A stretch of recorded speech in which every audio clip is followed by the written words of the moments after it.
And we are here in a series on the elements of the supernatural life, leaving a supernatural legacy, living a supernatural life. We have gotten now into walking in the Spirit, and what I've called now, coming into the third week, the school of the Spirit. And I can't explain to you how we got here.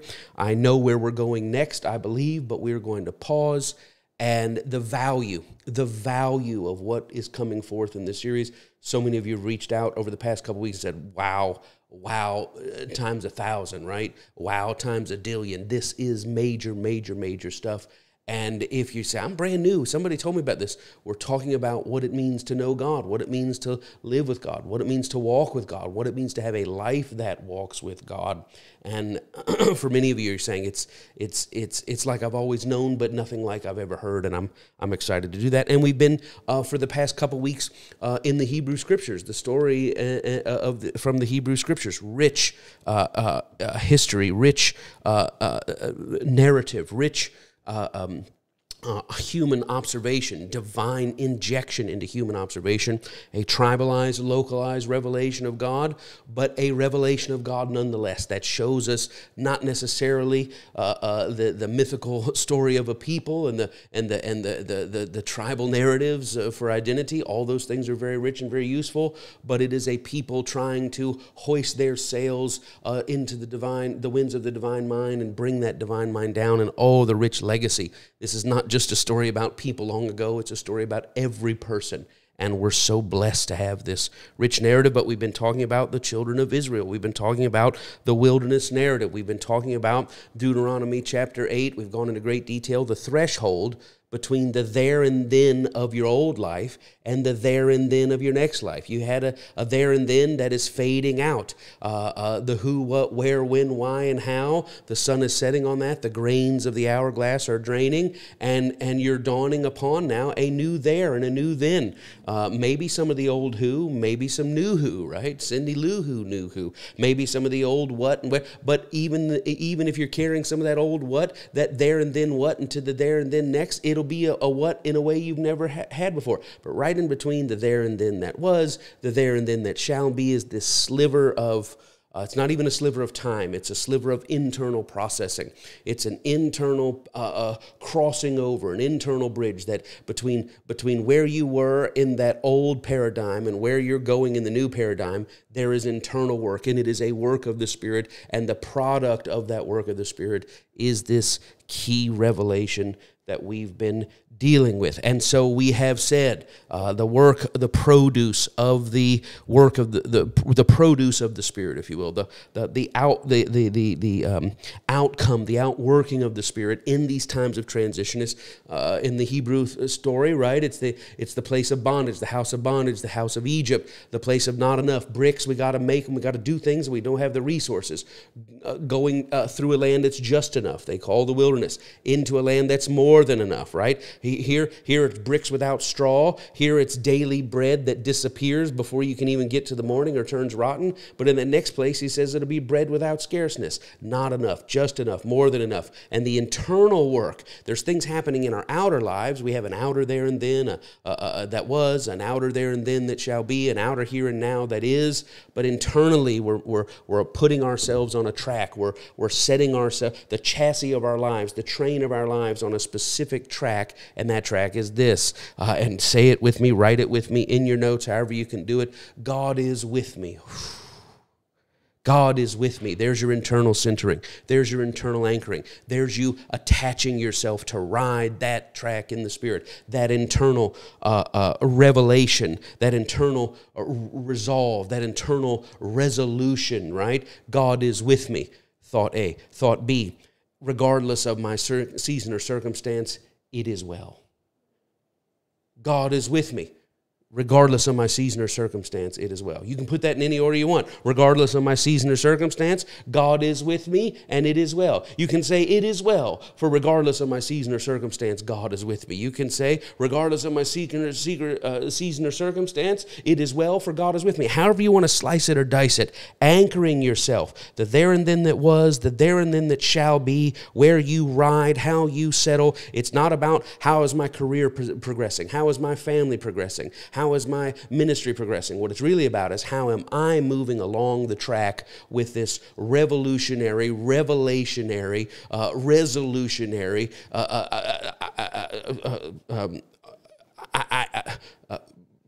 clarity that God is with me.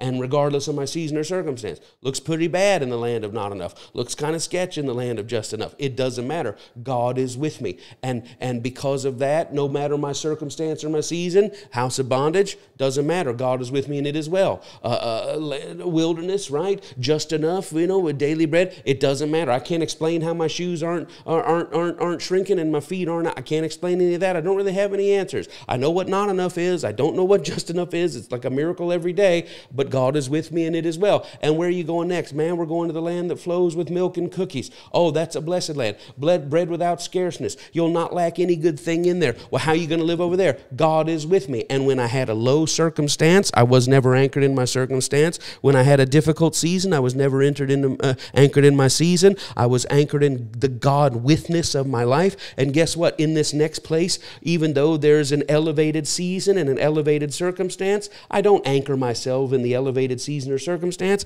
I anchor myself in the God withness of my life. So now let's move on. Let's talk about what all this means and what all it works out. Catch your notes. Number one, let's dive into it. The school of the Spirit continues. Tell your mama, tell your daddy, tell the preacher in the alley. This is what you need. This will revolutionize every aspect of your life. The value of this is incalculable. What I'm getting ready to give you today, next Sunday, I have no idea, but I'm going to pour out until I feel like the season for this has stopped.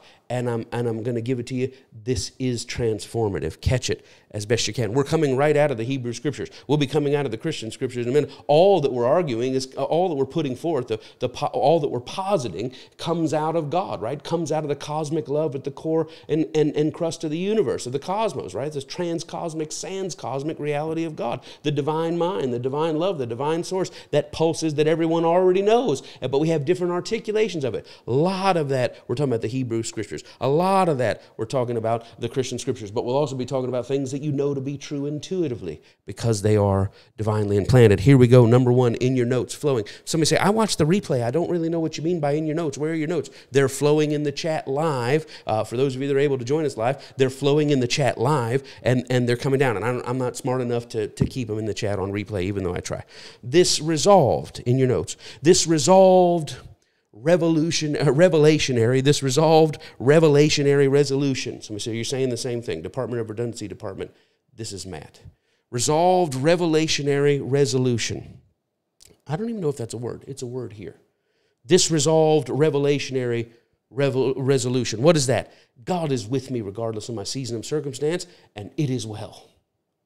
God is with me regardless of my season. It is well. This is necessary for the micro and macro. What do I mean by micro? The little bitty, right? Micro, macro, right? Think of the Greek alphabet. We have the Omicron, the little O. Somebody say, oh, that brings back flashbacks of second waves. I get that. I don't mean, but the Omicron, little O, and the Omega, right? The big O, right? So the micro, this resolved revelationary resolution, God is with me regardless of my season or circumstance, and therefore it is well, is necessary for the micro and the macro wildernesses. Wildernesses is plural. Wilderness, plural. We have, in our life, we have micro wildernesses, right? Different times of trial, going into a marriage, coming out of a marriage, getting a kid launched, getting a kid failure to launch, going into a health thing, coming out of a health thing, whatever. There are micro wildernesses where our lives had a there and then, there's a there and then coming, and we're in that transition period, that internal process. The micro wildernesses, but there's also the macro wilderness. And really the macro wilderness is our life itself, or as they say in the Christian Scriptures, the time of our sojourning, at the time of our earthly sojourning. In your notes, this line, what then, old then, now, present, and then, now, then that was, now that is, then that shall be. What then, now, then pressure are you facing? What then, now, then tightness are you facing? Might be medical, might be financial, might be relational, might be familial, might be internal thing. What then pressure or tightness are you facing? What constriction? And again, remember the wilderness, this idea of this spiritual transition, you can have, they're multiplex, right? In your finance life, you could be set and like, I'm already in the there and then, the sweet there and then, but things are going on over here. In different aspects and spheres and dimensions of our lives, we could be in a there and then place of bondage in one area, a here and now place of transition in another area, and a there and then place of abundance in another area. So what area, what then now then pressure are you facing? What then now then tightness are you facing? It's different for every person. Now you don't have to have this in your notes, but for us, Connie and I are facing very real things that we're trying to sort out. It's a micro wilderness that's going on. And what are we going to do? Again, you don't need it in your notes, but what are we going to do? How are we going to move forward? What is the answer? We have things, pressure before us, right? What are the Christian scriptures? I got stuff inside and stuff outside that's bearing down on me, and it is in a specific area. And I was talking to some dear precious people from TCO this past week, and they were telling me, and the job's going good and the finances and blah blah blah, and they said, well, we're really going through with our daughter, man, just really a pressure time with our child, and it's a really difficult time. And I said, it's interesting. Here I am. For whatever reason, my children are flourishing, but my God, the finances have been so crazy. We're scratching our heads trying to figure it out. And it reminded me of Zazu, right? And who was it in the prison in Lion King? Zazu and who? Somebody was captured, but in Lion King, the one guy's in a cage, and he's like, let me out, and the other guy's running from the hyenas, let me in. And I was reminded of a preacher I heard in Texas. He stood up on his pulpit one day, and he says, this morning I would like to give every single person in here the answer to their problem. He said, this is not a joke. My sermon today is going to be everybody. I'm going to solve every problem in this room. I'm going to do it in 1 minute. Here it is, your answer, catch it. I'm not going to repeat it. The answer to this is to everybody turn to their neighbor and switch problems with their neighbor.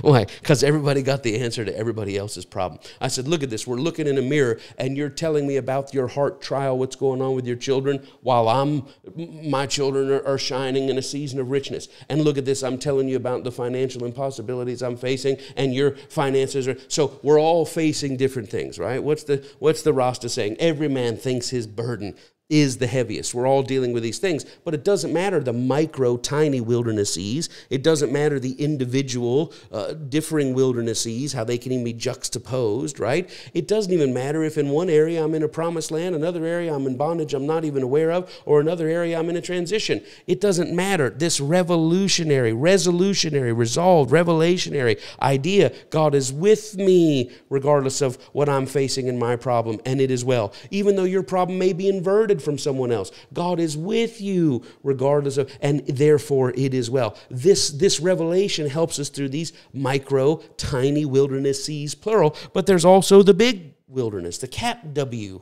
wilderness. And what is that capital W?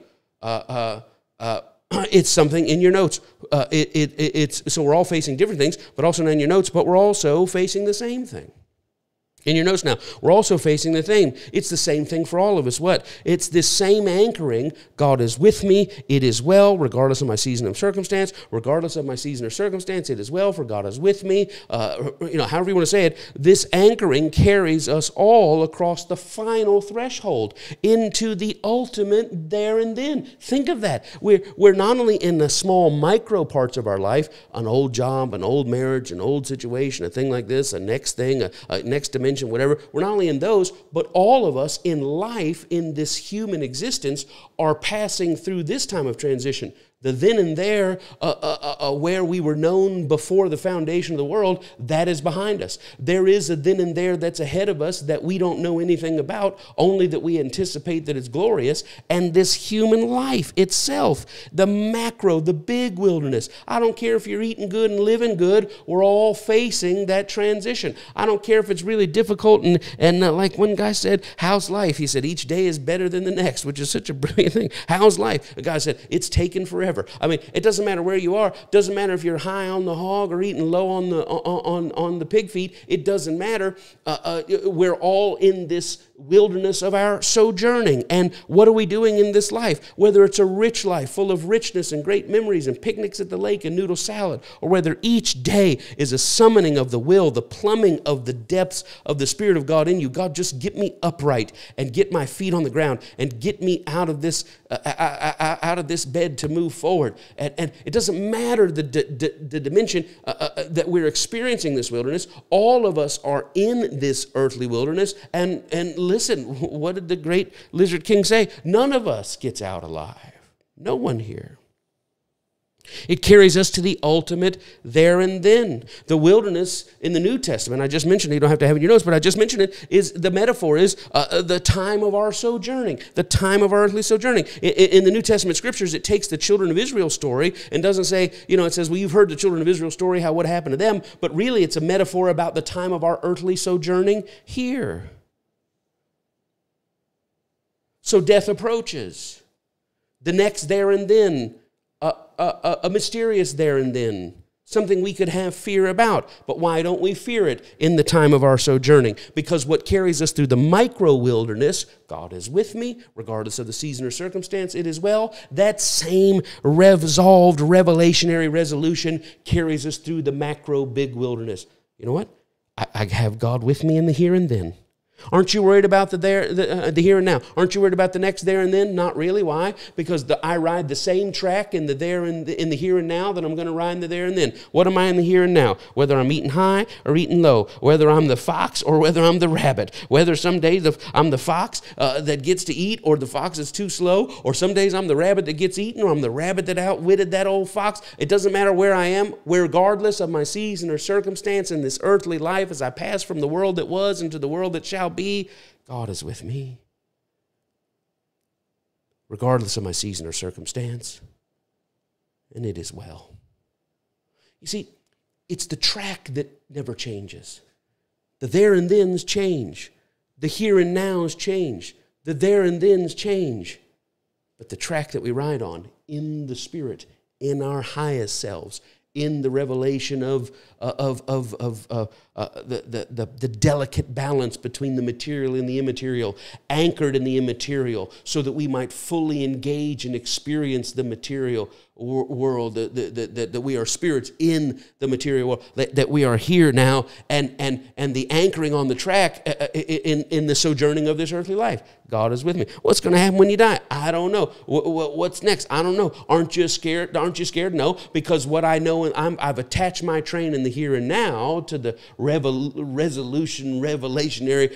I've attached my train to the here and now, and so how can I possibly fear the there and then? What will I know there and then that I don't know here and now? All I know here and now is God is with me, regardless of my season and circumstance. And it is well. Number two, this resolved revelationary resolution, right? Number two, and I'm going quickly, and thank you. It's a blues riff and B flat. Watch me for the changes. Try to keep up. It's your cousin, Marvin. This revelation, this clarity, this internal track writing. Number two, it vanquishes the feeling of being stuck. I'm teaching you how to walk in the Spirit. I'm teaching you the school of the Spirit. I just feel stuck. No such thing. Why? God is with me. Regardless of my season or circumstance, it is well. I'm not stuck. There are no external forces meaty enough, weighty enough, mighty enough to disconnect me from my anchoring in God. Again, we borrow from the New Testament. Not sure who wrote it. We'll say Paul. We don't know. Maybe Paul wrote it. Maybe somebody wrote it in Paul's name. Maybe Paul wrote it. Maybe somebody spiced it up a bit. Maybe somebody took through Paul, put it through a GPT and came out and they said, I like this a little better. Doesn't really matter. But what do we know from Romans chapter 8? The observation of the writer, either Paul's self, Paul and Paul's associates, somebody who decided to create in the name of Banksy and spray something on the wall. Hopefully they can get you to exit through the gift shop. Really doesn't matter. What we were left with by the creators and the curators of the scriptures throughout all time is there is nothing that can disconnect you from God, from love, from God that is love, love that is God, from God's goodness. And he says, I don't care the height, the depth, the breadth, the length, the width, things present, things to come, things past, things this, material, immaterial, devils. Nothing can disconnect us from this love of God. The love of God, where? Where did we see it the highest? Not in the written scriptures. It didn't give us a full picture. What gave us the fullest picture of the love of God? The love that we observed in Christ Jesus. So I'm not stuck. Consider again the Old Testament story. This resolved, revelationary resolution. It vanquishes the feeling of being stuck. Consider, you don't need this in your notes, but the Old Testament stories. They got Egypt in hot pursuit of them, coming or galloping behind them, right? You know the story, the old children's tale from the sea. They got Egypt coming in, and they're at the Red Sea, which is not red, by the way.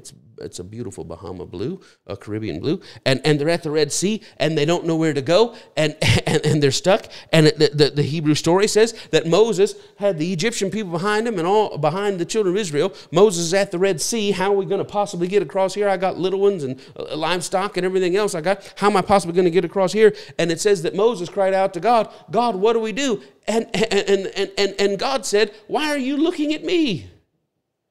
Why are you talking to me? Command the people to what? What does it say? Go forward. Go forward. We can't go back. The army's after us. We can't. There's a sea in front of us. God, what? We're stuck. Oh, great. Now we're stuck. No, there's no such thing as being stuck. Why? God is with us. And regardless of the season or circumstance, it is well. Not me, Pastor Mike. I'm stuck between stop and go. I can't. Nope, no such thing. I refuse to ever. There's no way anybody walking in the Spirit, anchored in the Spirit, living in the reality of the Spirit, got the core of their being attached to the God withness, the revelation of God withness. There's no way you can be stuck. I'm stuck between stop and go. I can't move forward. I can't be back. Think LBJ, right? Discussing Vietnam, man, he's in over his head in the big muddy, right? We were knee deep, waist deep, chest deep, neck deep, drowning in the big muddy. They said, LBJ, what are you going to do? And what did he say in the tapes? He said, I'm like a jackass in a hailstorm. He said, they don't want me and won't let me in the barn, and I can't make it stop. He said, man, I'm stuck between stop and go. I said, hey, y'all want to let me in? They said, you're not even a real farm animal. He said, so I can't get in the barn, and I can't make this stuff stop hitting me on the head. That is a feeling. That is a feeling of the wilderness. That is an external reality of, man, I just feel on lockdown no matter where I go, and the more I try to move, the tighter the knot cinches around me. Guess what? But once you get that internal anchoring, God is with me regardless of my season and circumstance. What's the only thing? I'm going forward. I'm going forward. And I got to go forward either that I'm going to hit that water and boats are going to manifest like lifeboats out of a 747, Captain Sully or whatever. Everything's going to inflate, or the water's going to do, or somehow every baby in this thing is going to be able to swim. What did Jim Gaffigan say? You want to know what it's like having a third child, fourth child? He said, picture yourself out in the ocean treading water, and then somebody hands you a baby. He said, that's what it's like. Well, I've got to figure out how I'm going to get across this water. I don't know, but I am not stuck. If I was just a person, just alive, and all I had was the material world, then my God, my circumstances say you are stuck with a capital S, right? You are stuck. But because I live with this resolution, this resolved, revelationary resolution, God is with me, and regardless of my season or circumstance, I'm going forward. And I'm going forward trusting that I don't know what's going to happen with the water. I have no idea. I have no idea how to get myself through the waters. What do I go from the Hebrew Scriptures? I just know that when I'm in the waters, I shall not, no way, be drowned. Well, that's crazy. You can't do that. You've been boxed in on every side. No such thing. So kind of now look around our lives. What are we going to do? I'll tell you what we're going to do. We're going forward. We're not going to cede our power over to the season or circumstance and say it's greater than the greater one in us. That's not how people that walk in the Spirit. That's not the way of the Spirit. The way of the Spirit says, greater is he that is in me than anything going on outside in this external realm around me. go forward. What do? We go forward in full anticipation. What? That the rushing waters before me are going to be cleared. And guess what else I'm going through? I'm going into the water saying, I don't know what I'm doing. I'm stepping into the water. It's going to be cleared, or we're going to float, or it's going to be a bridge. Or think in the New Testament, the Peter steps out. He didn't just put his toe and see if it'll hold him. He stepped out and then it appeared beneath him. I mean, that's what we're doing. We're going forward. And I got to go forward trusting that the rushing waters are going to be parted and it's going to be dry ground, or something's going to, I don't know what's going to happen. I've learned in the wilderness, I can't even explain how I got from A to B, so I'm certainly not going to try to figure out the math from B to Z, but I'm going forward, trusting that it will appear beneath my feet somehow, some way. And guess what else I'm thinking? I'm going forward, trusting that whatever is in hot pursuit of me, trying to destroy me, will also be swallowed up at the same time. Why? Because this resolved revelationary resolution says to me, I'm not stuck. There's no such thing as stuck. I can't even spell stuck. S-T-U-K-K. I can't even spell it. Number 3. I hope you're out there. Listen, I'm preaching a lot better than you're typing emojis. I'll just say that. I can't see your emojis. I don't know what you're doing. Resolved, revelationary, resolution, right? It's good for the micro and the macro wilderness, the little challenges we face, and the fact that life itself on earth is hell enough, right? So I don't think life is hell enough. You just hadn't been close enough to the suffering to realize that. But that's another message. So it takes us to the little wildernesses, the capital W, big wilderness, our sojourning. It gets us and vanquishes the feeling, the deception, the lie that I'm stuck. The third thing it does is it reshuffles the idea, in your notes, it reshuffles the idea of timing and planning. When you walk with God, when we're teaching the School of Spirit, I'm trying to teach you how to walk as a spiritual person. Somebody say, I just wish I was a more spiritual person. I'm giving it to you. I should be charging $10,000 for a weekend seminar for this, but I don't know what price you paid to get in here today. I didn't see what the login price. It was not $10,000. It was way less than that. It was free. People who are anchored in the internal, resolved, revelationary resolution, God is with me, timing and planning, all that idea of, well, we need time, we need to plan, that all goes out the window. Why? Because I'm riding an internal track. In your notes, planning life, I get to plan out my life, is a luxury afforded to us by information. Oh man, planning life is a luxury afforded to us by information, right? Let's make a plan. What's all the available information? Well, that's luxury, right? But what happens when you don't have the info? It's difficult to even plan by faith, in your notes, without the necessary variables in view. So it reshuffles the idea of timing and planning. Next thought is being fed in your notes. Planning life is a luxury afforded to us by information, but it's difficult to even plan by faith. Well, we'll plan by faith without the necessary variables in view. You need at least a few of the blanks filled in. Not the blanks, the blanks. You need at least a few of the blanks filled in. Give me, solve for X. Well, tell me something. I mean, if I just put X equals... You got to give me more than that. And planning, we're going to make a plan. We got a college plan. We got a retirement plan. That's based on the luxury of having information. But when you're anchored in the Spirit, when you're riding the internal track in your here and now, regardless of the situation or circumstance, God is with me. You might not even have any information to make a plan with, but it is well. Why? Because planning is a luxury afforded to us by the abundance of information. What happens when you really don't know all the factors? You don't know any of the factors. In your notes. But when there are too many questions and not enough answers, what do? You don't have to write this down, but if you ever want to have some fun, ask your local AI specialist how many combinations of change for a $100 bill are there in American standard currency. You got a quarter, a 50-cent piece, a nickel, a dime, a penny, a dollar coin, a dollar bill, a 5, a 10, a 20, a 50, a 100. I mean, how many combinations? It's more combinations you can even imagine. Somebody say, give me change for 100. How would you like it? Any way you want it. It's not quite the variables of the shuffling of cards, but it's a huge number. And I'm telling you, things could shake down 1,000 different ways. Now, you don't need this in your notes, but if I said, if you wrote me, say, hey, Pastor Mike, can you cook dinner for me? Friday night, okay, so that's information. Friday, that's all I got, right? Sure. Where? I don't know. When? I don't know. For who? For how many? What's the budget? Does it have pots and pans? What ingredients do you have? What do I need to buy? How far is the closest grocery store? What are the operating hours of that grocery store? I mean, there's a lot that goes into dinner Friday night, and if you don't have any of that information, it's hard to move forward. When just one of those things is unknown, it makes it difficult to plan, but when 5, 6, 7, 8, 9, 10 of the variables are unknown, it makes it difficult to plan. And so I'm saying in the absence of planning, what do? Trust.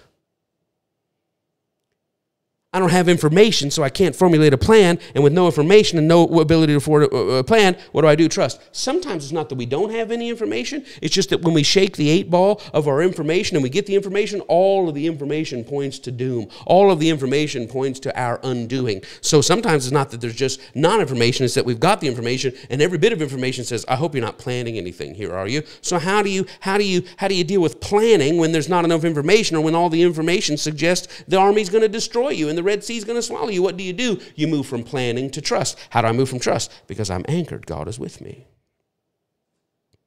And so when I move from planning to trust, now I keep working it out as I'm walking it out.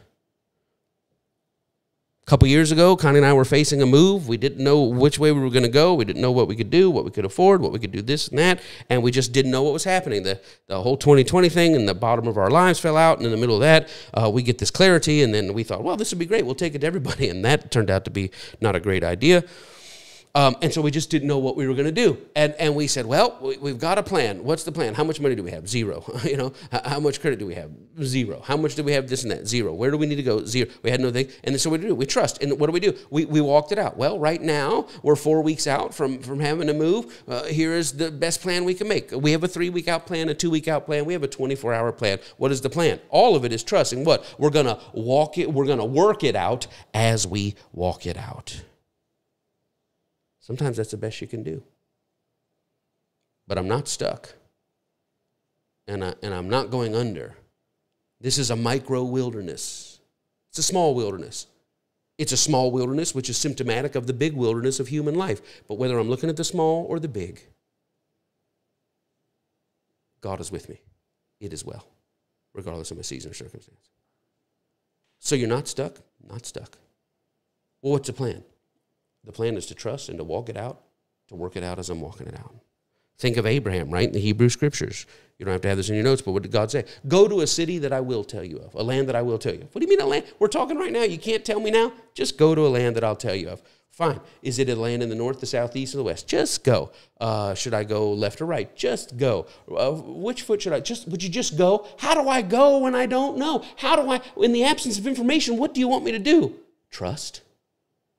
Work it out as you walk it out. Take your son. Think of the Hebrew Scriptures. I don't believe God really told anybody to kill their son. I don't believe God was ever really into it. If you've ever seen an animal sacrifice and watched a live animal be slaughtered and hear that animal whimper when it's God was never into that. God never needed blood to be calmed down. Did we inherit? We inherited a lot of richness, right, from our Scriptures, the sacred text from all over the world. We inherited a lot of stuff that we obviously know is inconsistent with who God is. But think of the story. I want you to go kill your son as a sacrifice. Abraham came from a whole generation of people that killed their children over that. Great, sounds good to me. Yeah, that's what we do. I guess I knew it was about time. That's what the old false god that he believed in. So he's overlaying his false god beliefs on the cosmic center of the universe. It doesn't matter. And what does he say? Go to a mountain that I will tell thee of. Okay, what does that mean? A mountain that I will tell you of. Just go north south. Just go. Abraham, how many times we got to go out of this? You're going to walk it out and you're going to work it out as you're walking it out. I can't make a plan with that. Is it 4 days away, 9 days away? Is it high altitude? Is it low altitude? Am I going to need my snow boots? Am I going to need, I don't know. God, how can I make a plan when I don't know? It's called trust. Well, it's very difficult to trust. You know why it's difficult to trust? Because your train is on a track that rides on the surface of life. But it's different when your train is connected to a track that rides at the core of the Spirit.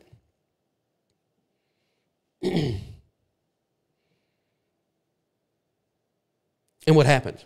When Abraham got to that place, what's the story say? Surely, this is it. You just know it when you get there. I don't even know how many days of snacks should I pack. You can't plan without information. Information is a luxury. The luxury of information gives you the luxury of planning. And when you don't have the luxury of planning, What do? You trust. You walk it out. You work it out. East side, west side.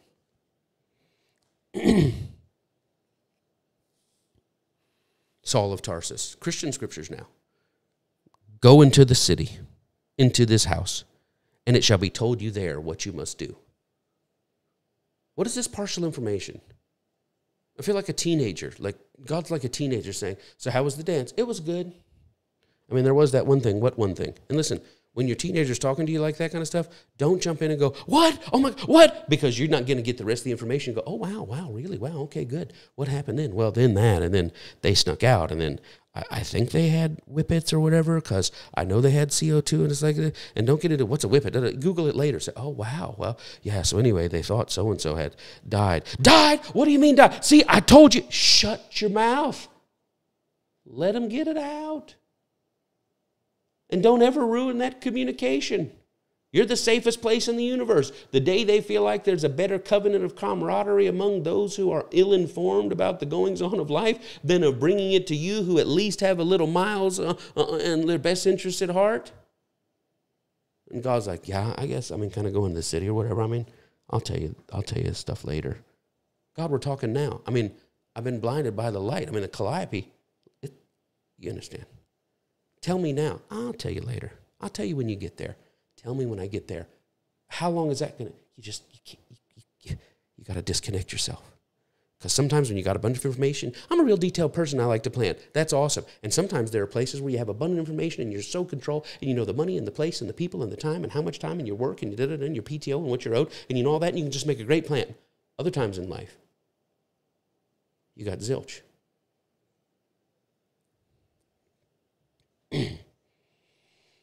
What about timing? What about timing? It reshuffles planning, right? What about timing? Timing becomes irrelevant. In your note, what about timing? In your notes, coming into the chat. In your notes, timing becomes irrelevant in light of the fact that God has already gone ahead of you to whatever then and there you're headed toward. Planning and timing go hand in hand. It's hard to plan when you don't. Planning is a luxury brought on by the abundance of relevant information. I don't have the information, so guess what? You can't plan. So you're going to trust. You're going to work it out as you walk it out. Well, what about the when? The planning is what are we going to do? What's the move? Right? That's the planning. What about the timing? When? Timing becomes irrelevant. Well, I feel like we're in a hurry. I feel like we only have time left. I feel like the pressure's really going on. When you've attached yourself to the internal, when you've anchored yourself in the Spirit, when you've anchored yourself in the God is with me, the God withness of it all, well, the timing is when the timing is. Why? Because whatever is coming, God has already gone ahead of us. You know in your notes, God is in the here and now. Not hard. God is. Somebody say, what are you doing? I'm looking at all my typos, but I know Olivia's like, fixing this, she goes. You know God's here and now. You've already settled in that in your spirit that God is with you. What in the present time, in the present place. God is with you in the here and now. That's the track you're riding on. God is with. I'm in the here. There's a there and then that was that's behind me. There's a there and then that is, but in the right here, right now, right here, right now. I am anchored in God is with me. You're anchored there. But here's the mystery, right? Here's the mystery. God is not only with you in the here and now. God is already in the there and then, too. Think of the Christ metaphor. In my Father's house there are many mansions, and I have gone ahead of you to prepare that place. That you're in the wilderness of your sojourning, and what's the assurance? Behold, I am with you always. The God witness in the here and now. What is the assurance? I am with and ahead. We're getting Joe Pug now. 4. Moving on. I've got a couple of more before we close out. Are you catching? This is the school of the Spirit. Sometimes I always want to know what it means to live a supernatural life, leave a supernatural legacy, walk in the Spirit. This is what it means. And this is 4 of probably a list of 25, but we'll never mind. We'll get to that. Number 4, we have a resolution, a resolved revelationary resolution. And guess what? Number 4, it formalizes the dichotomy in your notes. Number 4, it formalizes the dichotomy between expectation and preparation. Oh, I love this. The revelation, God is with me, it formalizes this kind of dichotomy. trying to contain two things at one time, trying to see things that can be opposites and contain them. You have to have the capacity of soul to acknowledge, to make room for. You know, we talk about rubbing our stomach and patting our head. Sometimes we have to have the capacity in our revelation of God to hold to the season and circumstances really trying, and it is well at the same time. I mean, that's what it means to walk in the Spirit versus walking just on one dimension. Well, the season is great, I'm great. The season sucks, life sucks. That's too much up and down for that. You're going to attach you're going to grab on the back of that pickup truck going over those bumps. You know, Marty, you're going to be hitting every bump in the city. You know, but if you attach yourself to another truck, it is well. Then the season and circumstance go, and you just ride smooth. The dichotomy between expectation and preparation. Catch this, it's possible in your notes to be preparing for one thing while expecting another. You can be preparing for something in the low stream. Man, there's some outcomes here that could be really bad. And I got to do what I got to do. I got to make a move. I got to call. I got to make the ask or whatever it is. You can be doing that. You can be dealing with something in the low stream in a preparation idea, while also in your notes expecting something completely different from the higher stream. Oh, man. You can be preparing for one thing and expecting another. Connie and I have gotten to this place now where we are prepared for anything. In your notes, you can be prepared for anything, and while you're prepared for anything, what you're doing, also, you're expecting every good thing. You're prepared for anything. Prepared for what? Well, we may have to move here. We may have to do this. We may have to downsize this. Like one of my friends, he called his 4 kids together back in the recession, in the 15, 16, whatever. He called his friends together. He says, listen, based on, these kids, they were 3 kids under 4, and they're all just looking at him with doing pincer movements with peas and everything else. He called his 3 kids and he says, listen, they all looked at him, and Mom said, Daddy has an announcement. He said, based on what's been going on in the economy and what they're forecasting, it looks like we're going to have to let one of you go. And the kids are just like, we don't even know what that means. And sometimes you could be, we're prepared to let one of you go. And Kenobi's like, please tell me it's not me. Kenobi, we're prepared to let one of you go. We're not saying what it is, but you're on the short list. Are you prepared to do that? We are prepared to do that. Is that what you're expecting? No. We can be prepared for anything because we're anchored in God is with us, regardless of the season or circumstance, and it is well. But you can be, in one part of your soul, prepared for anything, and another part of your soul, expecting every good thing. Well, how can you be prepared to have a total dissolution and everybody moving to an efficiency extended stay hotel in the middle of the sticks? How can you be prepared for that and also expecting, because this is what happens. Think of timing, right? I remember when we were moving in a spiritual move back in my teenage years, moving out of Central Florida. We were moving to Atlanta. I was going to enroll in Bible school and just move it. But we were in a home, and we had been renting this home, and just felt like it was a season to move, and the expenses had become too great, and neither here nor there. And these very sweet people, and they were like, look, we understand, do what you got to do, but please pray for us because we do not need the weight of the expense to fall on us. And so we were praying, and literally, as we were loading the U-Haul trailer and shutting the doors on the U-Haul trailer, I saw out in front of the street a station wagon drive by real slow looking at us, and I thought that was weird. And then they got to the end of the cul-de-sac, and they came by real slow, and that was weird. And as we were backing out, I said, my dad said, can we help you? And they said, yeah, is this house available? I said, excuse me? They said, well, we were missionaries. We travel around the world. We're waiting for our next placement, but it looks like we're going to have to be here in the States for a year or more, and we got to get a place to live, and we need it right now. Is this house available? Well, what are you talking about? In the whole time of the timing, 5 weeks out, still no answer on the house. 4 weeks out, still no answer on the house. 3 weeks, 2 weeks, 1 week, 5 days, 4 days, 3 days, 48 hours, 24 hours. We're leaving. And what is the timing? What am I saying? It reshuffles timing. What are you going to do? What can you do when you don't have the resources, the information? You got to walk it out. You got to work it out. You got to trust. Do the best planning that you have with no information at all and trust that, well, it's really getting thick now. What thickness to God? It's really getting tense now. It's really coming down to the last second. Last second for God, when you have one party operating on the track of the Spirit and another party saying, well, our mission, I mean, think of it from our perspective. Our perspective is, God, we just don't want to leave these precious people. We're moving and we just want their home to be leased and taken care of and blah, blah, blah. And guess what? In the station wagon, we're like, God, we don't know where we're going to go. We got no place to live, and we're just going to go drive until we find something. Lead us down every street, and they end up in a cul-de-sac. You can't explain that stuff. Where is planning there? Where is timing there? Where is being stuck there? It's irrelevant. Why? Because we're not anchored in the material. We are anchored now on that deep, transcendent, there then, here now, there then, doesn't matter. God has already gone ahead. So we were prepared to leave with broken hearts, but we were expecting a last-minute miracle.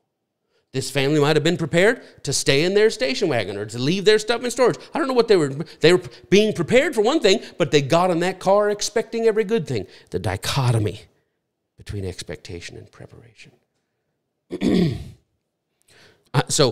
Well, Pastor Mike, you guys are relocating, I'm prepared for an extended stay efficiency hotel. I'm prepared for that. We'll be just fine. Do they got free cable? Do they got the HBO guides? Do they still give those out in the cheap motels? That used to be my highlight. Going in there, the mildewy curtains and the air conditioner that blows loud all night and the smell of the cigarette smoke and the paneling. That is a 1970s hotel to me, and I know they got them out there. I'm prepared for that. But what are you expecting? I'm expecting not a downsize or a downgrade. I'm expecting an upsize and upgrade. Well, that doesn't make any sense at all. I understand it doesn't make any sense. But when you've lived in the wilderness, when you walk with God from a place of bondage, not enough to a place of just enough that you can't explain, which your fathers know not, neither do you understand, all the things we read in Deuteronomy 8, and full expectation of the enlarged place on the other side, there's no other way to operate than to realize I'm prepared for anything, but I'm expecting every good thing. That is... This creates in your notes an ebb and flow of preparing and expecting. What are you doing? I'm preparing for both good and bad. I'm preparing for both problem and possibility. I'm preparing for good and bad. I'm preparing for the good answer. I'm preparing for the bad answer. You know, it's like my mom told me when she was dying, and they told her, she said, well, they said the medicine stopped working, and she says, well, maybe I'll get in another trial at the beginning of the year. This is into September. Maybe I'll just go, and this is October.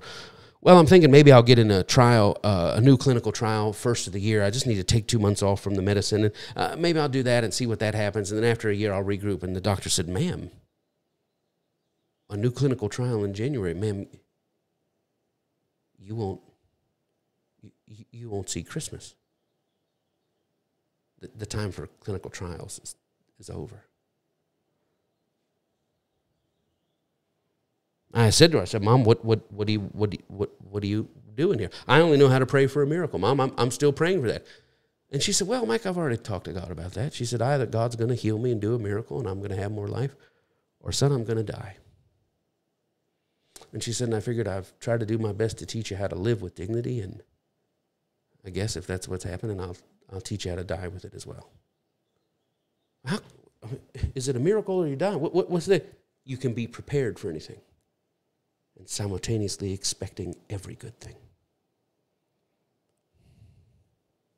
In reality, we should always be expecting. Come on, let's bring this thing to a landing. In reality, we should always be expecting. In your notes, in reality, what we're expecting is the produce, capital P, the produce, the product, the outflow, the outspring, the offspring, right? In reality, what we're expecting is the produce of what? Of God being with us, of God witness. We're preparing to make a move. We're prepared. That family and that missionaries, a family is preparing to, where are we going to live, Ma? Where are we going to live, Paul? I don't know. But God is with us, and it is well, regardless of our season or circumstance. Well, Ma, I don't want to spend another night in a hotel. Timmy talks in his sleep. The other night we were cold asleep, and Timmy jumped up in the middle of the bed in some weird accent. All right, what's all this then? Mom, Timmy scares me. I can't spend another night in the bed And they tell, well, listen, regardless of where we lay our head tonight, God has already gone ahead of us, right? Think of the psalmist. If I make my bed in hell, you're with me. If I make my bed in the finest $15,000, $50,000 mattress, you're with me. On $15,000, God, you're with me regardless of that. That's settled. So now we're in the drive, walking it out as we're working it out. Timing, we really don't have much control over. The planning, we really don't have much control over. But we're out here driving, not living a natural life. We're living a supernatural life and building a supernatural legacy, and we don't know where we're going to end up. We don't know any of that. But what are we doing? We're expecting the produce, the yield. We're expecting the yield of a life of God witness. What is that life of God witness? I'm sure the translator, the closed captioning is with WITH-NESS. The produce, the product of God witness. What is that? It is in your night. It's a supernatural life. The produce of God with us, of God witness, is a supernatural life full of stories. It's a supernatural life full of stories and great on-time exploits. Now here I am. This is 1990. This was happening. This is Halloween, October 31st, 1990. In fact, the Devil's Day. No, I sure did think it was the Devil's Day back then. Now I love dressing up. Candy. Give me some candy.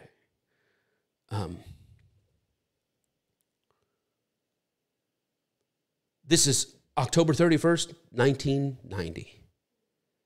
We're June 8th, 2025. 35 years later, I'm telling the story of the on-time, supernatural, can't explain it, heart of hearts. God, these people are so precious. We paid this money, but tomorrow is November 1st. Please don't let them miss a beat on somebody living there. I'm telling the story. I can only imagine those missionaries telling that story. Well, we were out there. They called. We were supposed to be going to Mexico or someplace for a year. We're supposed to be doing surgeries and someplace for a year. And they called and said, the funding's on hold. We've got domestic funding for you, and you guys are going to have to camp out for a year. Well, where's a family of 6 supposed to find a place to live with no... And guess what? We were driving down the road, telling it from their story, and we saw a U-Haul. But it wasn't a big U-Haul. It was a small one, and we didn't know if they were just moving or if they were stores. So we drove back by, and we creeped real slow, big worm coming through there. And they said this, and what are they, 35 years on? And they're telling the story. 2 people anchoring their tracks.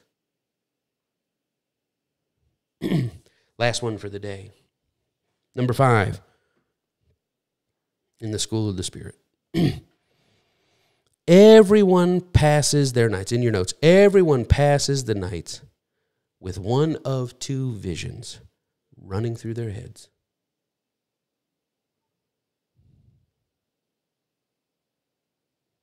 Everyone passes their nights in the wilderness, right? Lowercase w, the wilderness seas, the small little circumstances and things in betweens we go through. And everyone passes their nights in the grand wilderness, the macro wilderness of life itself, with one of 2 visions running through their heads. And you notice, again, only two categories for your night visions during your season of tightness and transition. Only 2 categories of night visions. What's the first category? The first one here, 5A, is a collapse. You go to bed at night in the wilderness, the micro or the macro wilderness, you go to bed, and what's running through your head like a freight train, right, through your head is visions of collapse, visions of consumption. Think of the Hebrew story. How many times did they say it? Oh, man, Moses, you brought us out here. God brought us out here to die like just carcasses in the... We've been brought out here to die. What was going through their heads? This night vision of, we're going to all die right here. When you have this idea going through your brain, when that's your night vision, right, it creates a romanticization, right? You romanticize the return to former areas of bondage. In your notes, when you're envisioning a collapse, when you're envisioning consumption, we've been let out here to die. Us and our children are going to die. Think of how many times they said it. We're going to die here. We're going to die here. We're going to die here. And how many times they said it. And so now you start to romanticize a return. Let's go back to Egypt. I mean, at least there we had leeks and onions. I mean, yeah, it was bad. We were in bondage. What do? You start to romanticize the return to former areas of bondage. And obviously this is nonsense. You don't want to go back to where you were. You don't want to go back to that marriage. You don't want to go back to that dysfunction. You don't want to go back to that addiction. You don't want to go back. I don't want to go back. Somebody said, well, man, once you started preaching this other thing, everything in your world started to change. 2020, your whole life began to collapse. Somebody said, don't you just want to go back and just do the other thing? No, 1,000 times no, I don't want to go back and do the other thing. I don't want to go back to that bondage.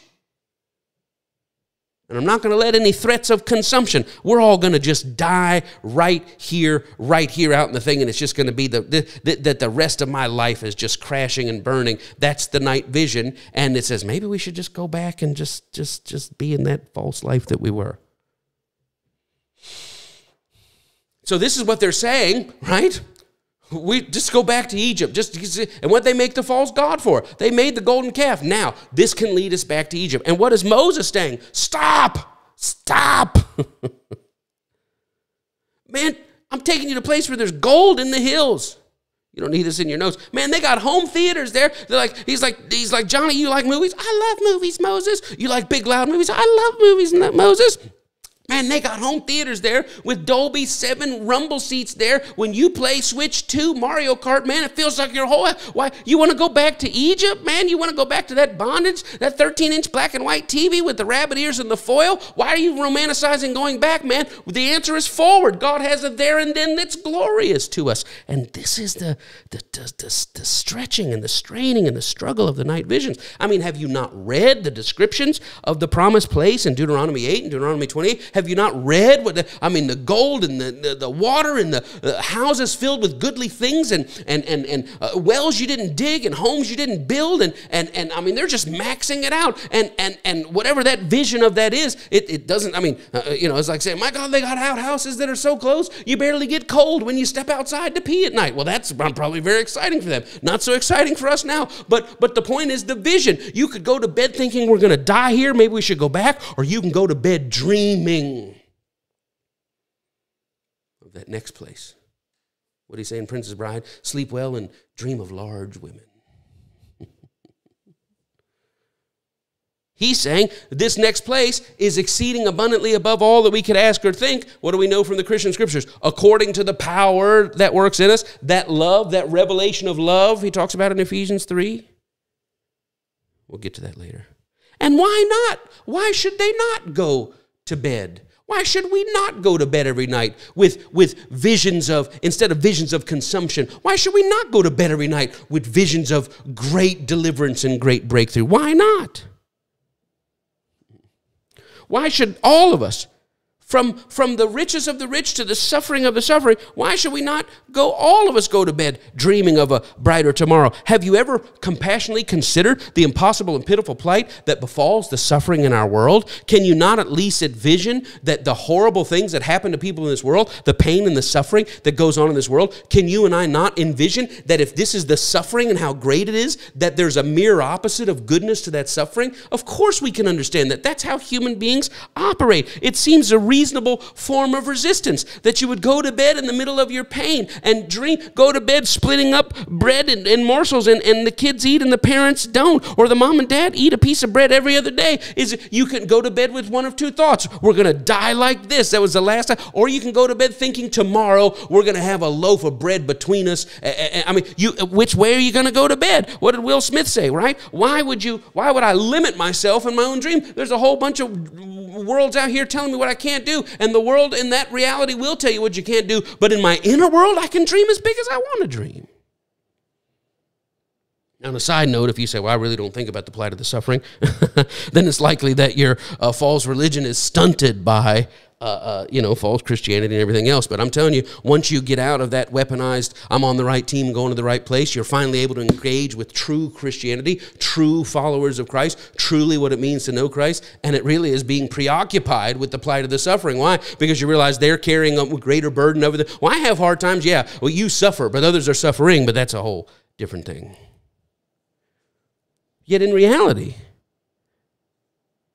Dreaming of a great, big, beautiful tomorrow is the only way for any of us to pass the times of our suffering.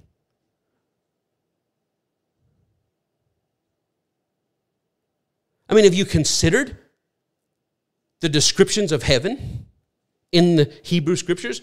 The descriptions of that, and in the Christian Scripture, have you described? I mean, they're trying to think of the biggest thing they can. The streets are gold, and the pearls, the gates are pearls, and there's diamonds, and this and that, and there's fruit. What are they trying to do? They're trying to say to suffering people, you're in this macro wilderness, and when you go to bed at night, you may realize they may burn you in like a street lamp in Rome tomorrow. But when you go to bed tonight, you can either be consumed with thoughts of we're going to die right here, and we're going to light the streets of Rome covered in a pitch and lit up like a backyard mosquito torch, or we're going to be in Valhalla tomorrow, sipping the sweetest wine with the gods. What is that? That's how you navigate the wilderness. You can either go to bed thinking I'm going to be consumed right here, or you can go to bed thinking, this here and now is not the final story of my life. Why? Because God is with me in the here and now, but this here and now of suffering, of tightness and transition is not where the period is. I'm just anchoring myself in this here and now with full expectation of that great and glorious there and then. I close today with a reading from that great prophet, that great poet, Stephen King. And he talks about dogs. Dogs only have 2 dreams.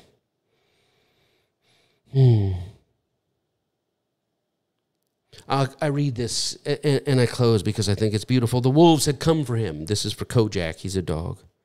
They'd come for him in Nebraska while he was still sniffing around Mother Abigail's house. The scent of the man, the dark one, the feel of the man had led him to this place and then stopped. Where had the man gone? Kojak, the dog, didn't know, but there were wolves there. There were 4 of them. They had come out of the corn like ragged spirits from the dead. Their eyes blazed at Kojak, and their lips wrinkled back from their teeth to let out low, ripping growls of intent. Kojak retreated before them, growling himself, his hair along his back stiffed up into hackles, his tail drooping low. To the left hung the tire swing, casting its depthless round shadow. The lead wolf had attacked just as Kojak's hindquarters slipped into the shadow cast by the porch. The wolf came in low, going for the belly, and then others followed, but Kojak sprang up. Began to bite and scratch, but Kojak fashioned his teeth on the wolf's throat, sinking in, letting the blood, and the wolf howled and tried to struggle away, its courage suddenly gone, and as it pulls away, Kojak's jaws closed and lightning speed on the wolf's tender muzzle, and the wolf uttered a howling, abject scream, and its nose was laid open to the bores and pulled the tatters and strings. It fled, yipping in agony, shaking its head crazily from side to side, spraying droplets of blood to the left and to the right, and in the crude telepathy that all animals of like kind share, Kojak could read its over-the-head thought bubble as the wolf ran away. Wasps in me, the wolf thinking. Oh, wasps in my head, wasps in my nose. And then the other wolves hit him, one from the left and one from the right, came at Kojak like huge blunt bullets. The last of the trio submarining in low, grinning, snapping, ready to pull out Kojak's intestines. But Kojak had broken to the right, bang hoarsely, wanting to deal with that one first so he could get under the porch. If he could get under the porch, he could stand them off forever. Lying on the porch now, but lying on the porch all these years later, he relived the battle in a slow motion. The growls and the howls, the strikes and the withdrawals, the smell of blood that had gotten into the brain and gradually turning him into a fighting machine, unaware of any of his wounds till later. He sent the wolf that had been on his right the way of the first, one of its eyes dead and hung, gouting, probably mortal wound to the side of its throat. But the wolf had done its own damage, most of it superficial, but the gores that were extremely deep, wounds that caused scar tissue like a cursive lowercase t. Even then, the old dog, Kojak, he lived another 16 years beyond the battle. He had fought free and scrambled onto the porch, and when one of the 2 remaining wolves overcame with bloodlust, tried to wiggle in after him, Kojak snapped and pinned it, ripped its throat out. The other retreated into the edge of the corn, whining uneasily. If Kojak had come out to battle, it would have fled with its tails between his legs, but Kojak didn't come out, not then. He was done in. He could only lie on his side, panting rapidly, weakly, licking his wounds, growling deep in his chest whenever he saw the shadow of the remaining wolf draw near. But then it was dark. A misty half-moon rode over the Nebraska sky, and each time the last wolf heard Kojak alive and presumably ready to fight, the wolf walked further away, whining. Sometime after midnight it left entirely, leaving Kojak alone to see if he would live or die, and in the wee hours he felt the presence of some other animal, something that terrified him into a series of whimpers. It was the thing in the corn, a thing walking in the corn, hunting for him. Kojak just lay under the porch shivering, waiting to see... waiting to see if this thing would find him, this horrible thing that felt like a man and a wolf and an eye all at the same time, like an ancient crocodile in the corn. Some unknown time later, the moon went down. Kojak felt that presence was gone. He fell asleep. He had laid up under the porch for 3 days, coming out only when hunger and thirst drove him so. There was a puddle of water gathered under the lip of the hand pump, and in the house were all sorts of rich scraps left over from the food the woman had cooked. When Kojak felt he could go on, he knew where to go. It was not a scent that told him. It was a sense of heat that had come out of his own deep and mortal time, a glowing pocket of heat to the west of him. And so he came, limping most of the last 500 miles on 3 legs, the pain always gnawing in his belly, from the time he was able to smell the dark man, and thus he knew he was right on the track. And at last he was. The man was here. There were no wolves here. There was food here. There was no sense of that dark thing. But the man with the stink and the wolf and the feel of the eye could go on for miles if you turn your way toward it. But for now, things were fine. And so he slept. Thinking so far as dogs can think in their careful relating to a world that's almost entirely encountered through feelings, Kojak drifted deep in sleep, into a real sleep, and into a dream, not of the days of the battle gone by, but of the rabbits chasing through the clover and the timothy grass, high, brushing gently and wet, soothing his belly. His real name was Big Steve. This was the North 40.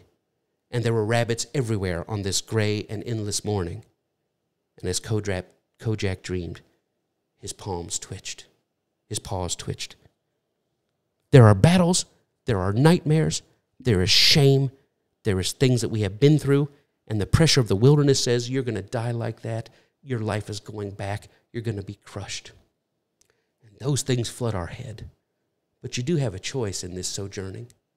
Not just to dream and be consumed with prophecies of consumption, you're going to die here, with dreads of return, you're going back to be worse than you were, back to your addiction, back to your bondage, back to your depression, back to your loneliness. Surely all those thoughts can fill our hearts and minds.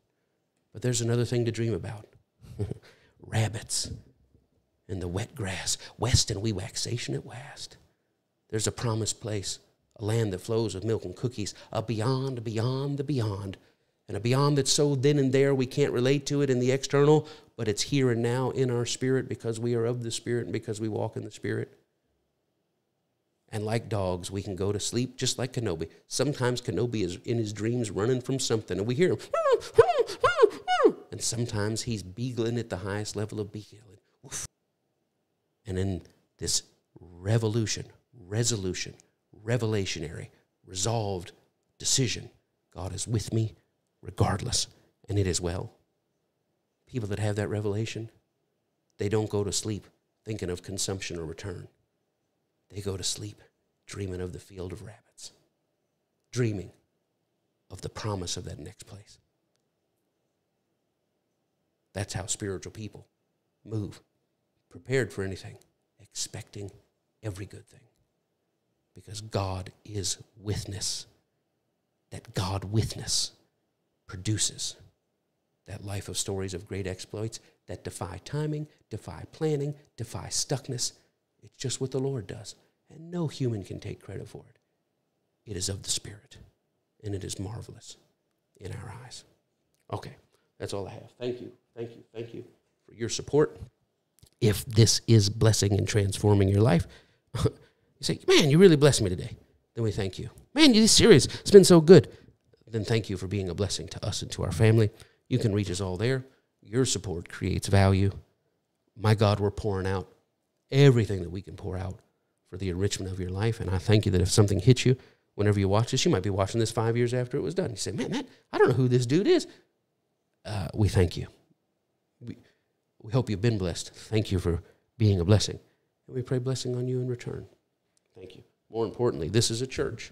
We don't have a steeple, we don't have doors, we don't have building funds, we don't have pledges, but all around us are suffering people. All around us are people who have no one. All around us are people who are going through this macro wilderness called life, And the God witness that they'll feel, sometimes they don't have a revelation inside, but your compassion, your easing of suffering, your empathetic seeing and feeling and responding is just like Jesus of Nazareth, who had God with him, Acts 10, right? And he went about doing good and bringing healing to all that were harassed by the darkness. Listen, we're all Kojaks traveling with our battle scars. We all got the nightmares of the battles that we've been through. But somehow we made it out, and on 3 legs, we're limping across, trying to find that next place. We can go to bed at night dreaming of the battle or dreaming of that beautiful, blessed, glorious then and there. And along the way, we're walking each other home as human beings.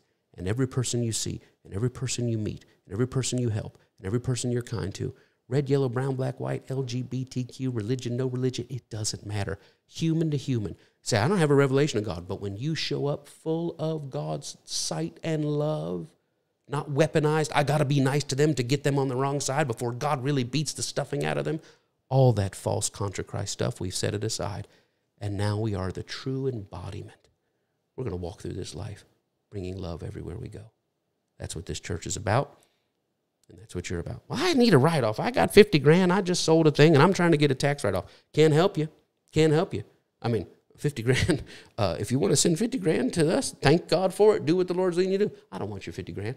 I want you to take that 50,000 and find out where you can put it to change someone's life, to prevent suffering, ease suffering, lift suffering, comfort somebody. There are people who you could transform their entire generations. Well, can I get a write-off? There's 1,000 organizations doing worthwhile work. If you got to have a write-off, find one that's legit easing suffering. Doesn't matter if they do it in the name of Christ, the name of Allah, the name of Buddha, or the name of the spaghetti monster. It doesn't matter whose name they're doing it in. If they are easing suffering, they are about that Christ business.